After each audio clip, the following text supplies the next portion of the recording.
आगे एक निशाचरी आई है, सिंहिका जिसका नाम था।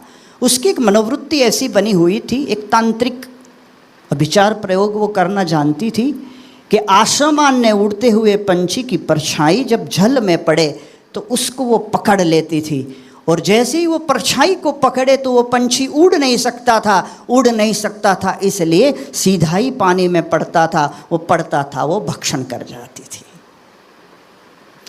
और हनुमान जी जैसे ही पसार हुए, परछाई नीचे पड़ी, उसने पकड़ने की चेष्टा की। हनुमान जी ने देखा कोई प्रपंच चल रहा है, सीधे ही नीचे आए और उस निशाचरी का नाश कर दिया है। ताही मारी मारुत सुत बीरा, वहीं उसको मार दी है। ये तामस प्रकृति का नाश वहीं पर होना चाहिए। तामस प्रकृति, हिंसक वृत्ति, दूसरों को परेशान करने की भावना, और ये अंतःकरण की भावना है। ये इस बात को कहीं बाहर खोजना नहीं है। परछाई को कोई पकड़ सकता है? कभी हमने हमारी परछाई को पकड़ा? परछाई किसी के हाथ में आती भी है क्या? कभी नहीं।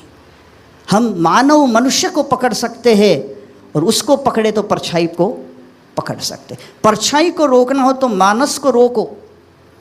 इसके पास ऐसी उल्टी विद्या थी कि परछाई को रोक दे पकड़कर, और पंछी रुक जाए और पड़े। उस समय हनुमान जी महाराज ने उसका नाश किया है।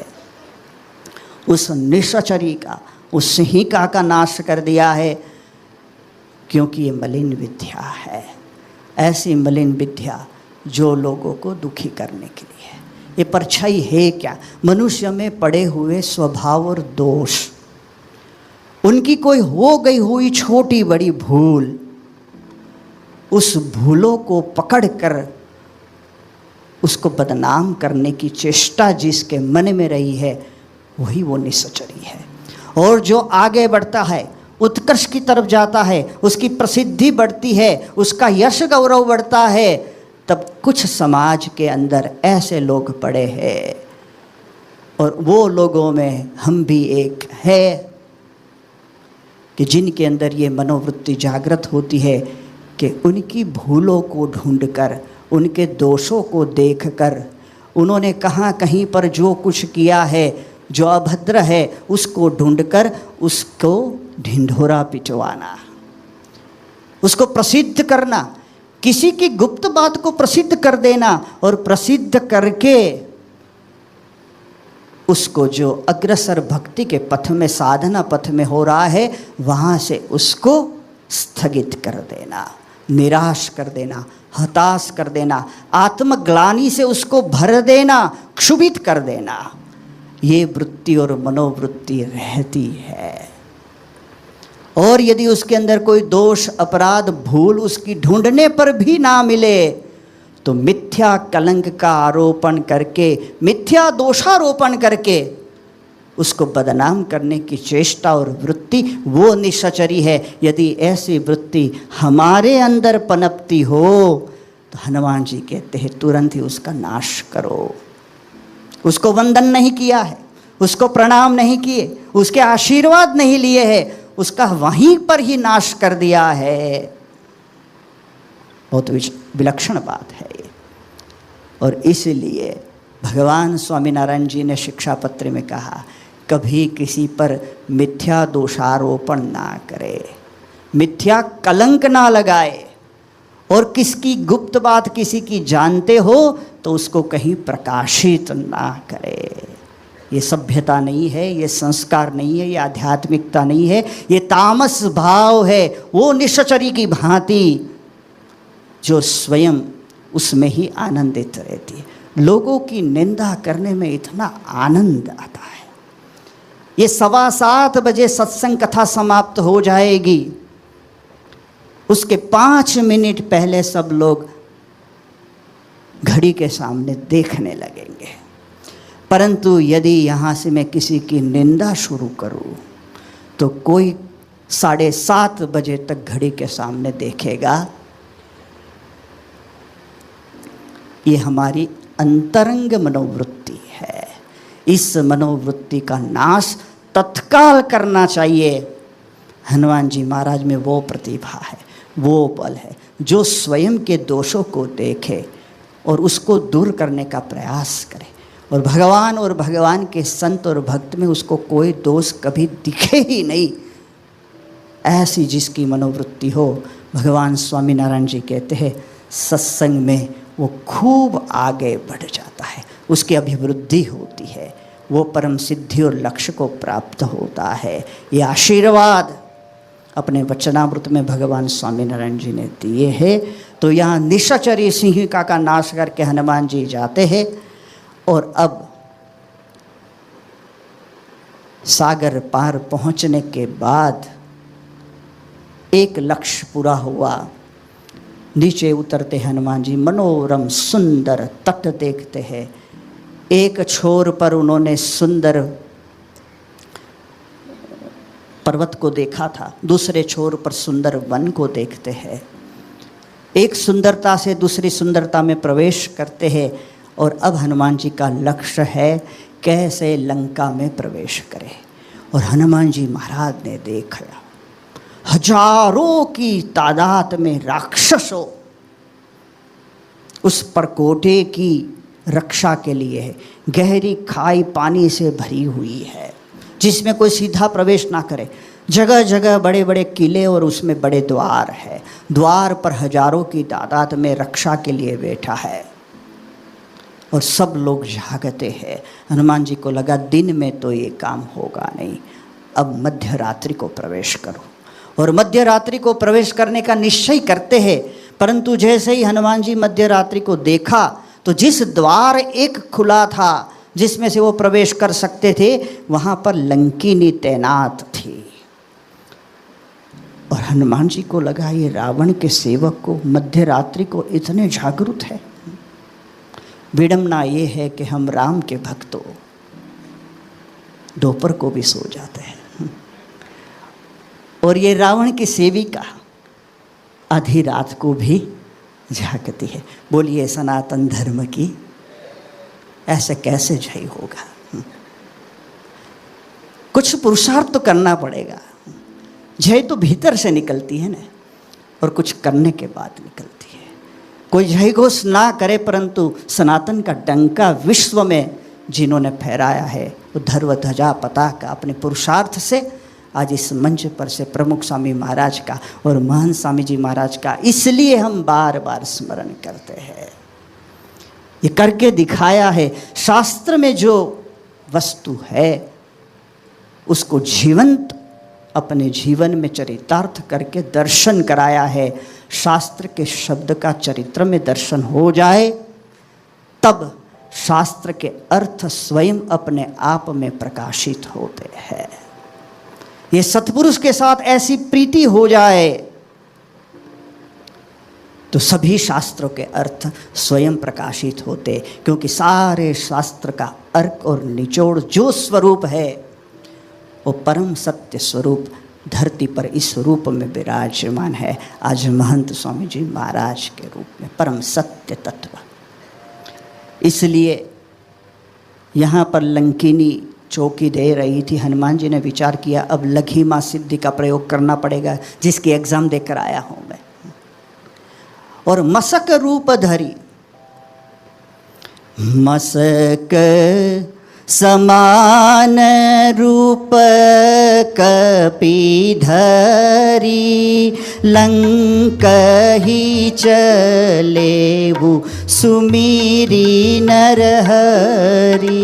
भगवान नरहरि इस धरती पर नर के रूप में नरोत्तम साक्षात परमात्मा मर्यादा पुरुषोत्तम जो प्रकट हुए उनका स्मरण करके, रामचंद्र जी का स्मरण करके हनुमान जी लंका में प्रवेश करने के लिए जाते हैं। मसक रूप धरी, छोटा सा मच्छर सा छोटा रूप, इतना सूक्ष्म, और जैसे ही प्रवेश करते हैं तब लंकिनी देख जाती है। सतर्क, सावधान, सतत क्रियाशील, जागृत। ए चोर खड़ा रहे।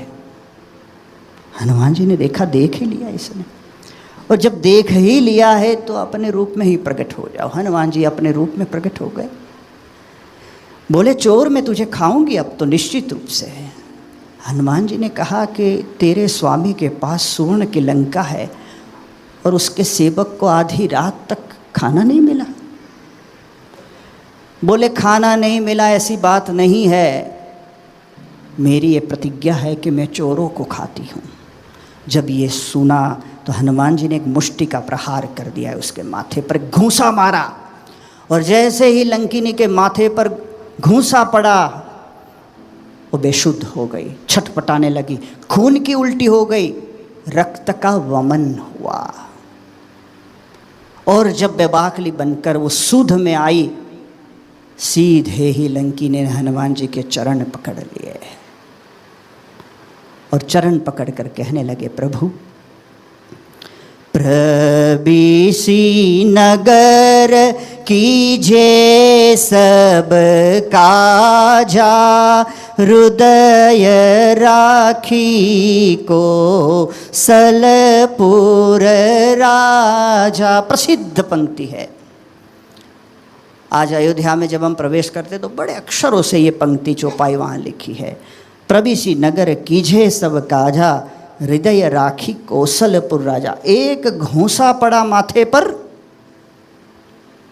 रक्त का वमन हुई, बुद्धि की शुद्धि हुई। आज तक जो लंकेश रावण को राजा मानती थी, उसके मुख से ये शब्द निकले हैं कि कौशल राजा राम का स्मरण करके, उसको हृदय में धारण करके आप लंका में प्रवेश करो और अपने सारे कार्यों को सिद्ध करो। राजा बदल गए। हनुमान जी का घूंसा वो सत्संग का घूंसा था। जब तक सत्संग का घूंसा माथे पर ना पड़े तब तक स्वर्णिम मोहमयी लंका के विषयी भोगों में ही हमारी बुद्धि लिप्त रहती है और उस भोगों को उपलब्ध कराने वाले स्थान, व्यक्ति, पदार्थ, वस्तु, विधा और सुविधा, उसमें ही मन लिप्त रहता है।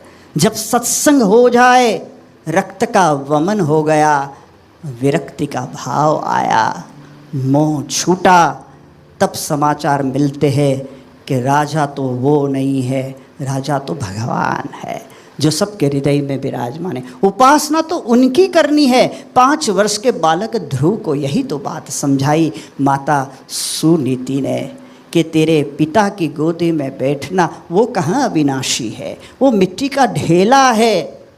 अविनाशी परम पद परमात्मा का है बेटा, तू भजन कर, ध्यान कर, प्रार्थना कर, तप कर, भगवान को प्रसन्न करके वरदान मांग ले और उनकी गोदी में बैठ। शाश्वत राजा तो भगवान है। ये दर्शन हमारे शास्त्रों ने कराया है।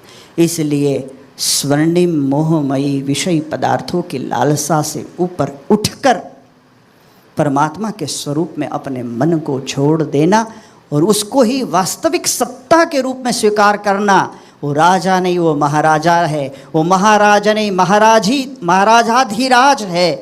अखिल ब्रह्मांडों के एकमात्र कर्ता, नियंता, आधार, प्रेरक है। उससे ऊपर दूसरी कोई सत्ता नहीं है। वही परम सत्य है, वही परम सत्ता है, वही परम तत्व है। इस भाव से उनकी शरणागति को स्वीकार करना, ये सत्संग के घूंसे से बुद्धि आती है। और बानी बदल गई। चोर चोर कहने वाली कहने लगी, तात स्वर्ग अपवर्ग सुख धैर्य तुला एक अंग, तुलनता ही सकल मिली जो सुख लव सत्संग। ये लंकिनी बोलती है कि स्वर्ग के सारे सुखों को, अपवर्ग अर्थात मोक्ष के सारे सुखों को तराजू के एक पलड़े में रखे और सामने पलड़े में लव सत्संग, क्षण भर का सत्संग रखे तो सत्संग का पलड़ा भारी रहेगा। ये महिमा लंकिनी समझ गई सत्संग की, क्योंकि हनुमान जी के सानिध्य का लाभ उसको प्राप्त हुआ था। सत्पुरुष का सानिध्य मिले तो ये अक्ल आती है, फिर सत्संग की महिमा समझ में आती है। फिर कहना नहीं पड़ता कि रविवार की सभा में समय सर आओ। जब तक अभी भी भगवान को छोड़कर किसी को राजा माना है, उपकारक माना है, उसके अधीन है, तब तक ये सत्संग की महिमा समझ में नहीं आती। इसलिए संतों को बार बार कहना पड़ता है, कार्यकर्ताओं बार बार बुलाने आते, हर रविवार के सत्संग में आओ। योगी जी महाराज कहते थे 25,000 का मुनाफा होता हो छोड़कर समय से रवि सभा में आओ। पिछले मैं सुन रहा हूँ, पिछले कुछ रविवार से ये सूचना बार बार दी जाती है कि समय से उपलब्ध रहे, उपस्थित रहे। ये विडंबना है। इतना सुनने के बाद भी मन मानेगा नहीं, क्योंकि स्वर्णिम लंका का आकर्षण ही ऐसा है कि जिसमें राम को राजा के रूप में स्वीकारना एक बहुत बड़ी कठिनाई है। और लंकिनी ये बात समझ गई। अब तो मित्रता हो गई, लंकिनी सत्संगी बन गई। अब हनुमान जी से उनको कोई भय नहीं था। तब पूछा कि घूंसा क्यों मारा मुझे? तो हनुमान जी ने कहा कि तू झूठ बोली इसलिए। बोले झूठ क्यों बोली? कौन सा झूठ मैंने बोला? बोले तू कहती थी ना मैं चोरों को खाती हूँ। बोले झूठ थोड़ी था। बोले झूठ ही तो था। सबसे बड़ा चोर तो लंका में बैठा है, जो सीता का अपहरण करके आया। यदि तेरी यही प्रतिज्ञा होती कि मैं चोरों को खाती ही हूँ और यही तेरा स्वधर्म होता, यही तेरा सिद्धांत होता, तो सबसे पहला कर्तव्य तेरा ये था तू रावण को खा जा। वो तो तू कर सकी नहीं और बार डिंग हाँकती है कि मेरी प्रतिज्ञा ये है, ये मेरा सिद्धांत है। जहाँ कुछ चलती नहीं है वहाँ हम सिद्धांतों को दिखाते हैं, और जिस पर दबाव डालना हो वहाँ पर हम अधिकार पूर्वक कहते हैं, और दूसरी जगह दुम दबा कर बैठते हैं। ये विडंबना है। इसलिए मैंने घूंसा मारकर सब कुछ ठीक कर दिया। क्या किया? सब कुछ ठीक कर दिया। ठीक ये कर दिया कि तेरी प्रतिज्ञा कितनी खोखली थी उसका दर्शन करा दिया और सत्य से वाकिफ कर दिया। ऊंची बात करना, व्याख्यानों देना, प्रवचनों करना, वो बात अलग है। व्यासपीठ पर बैठकर उपदेश देने के लिए परोपदेशे पांडित्यम, ऐसे पंडित तो सभी लोग हो सकते हैं, परंतु जीवन में आचरण करना, वास्तविक जीवन में उस तथ्य और सत्य को स्वीकार करना और उस अनुसार अपने जीवन को ढालना सबसे कठिन ये है। इसलिए हनुमान जी ने कहा मैंने दोनों को ठीक कर दिया है। घूंसा इसलिए मारा। अब हनुमान जी अंदर प्रवेश करते हैं।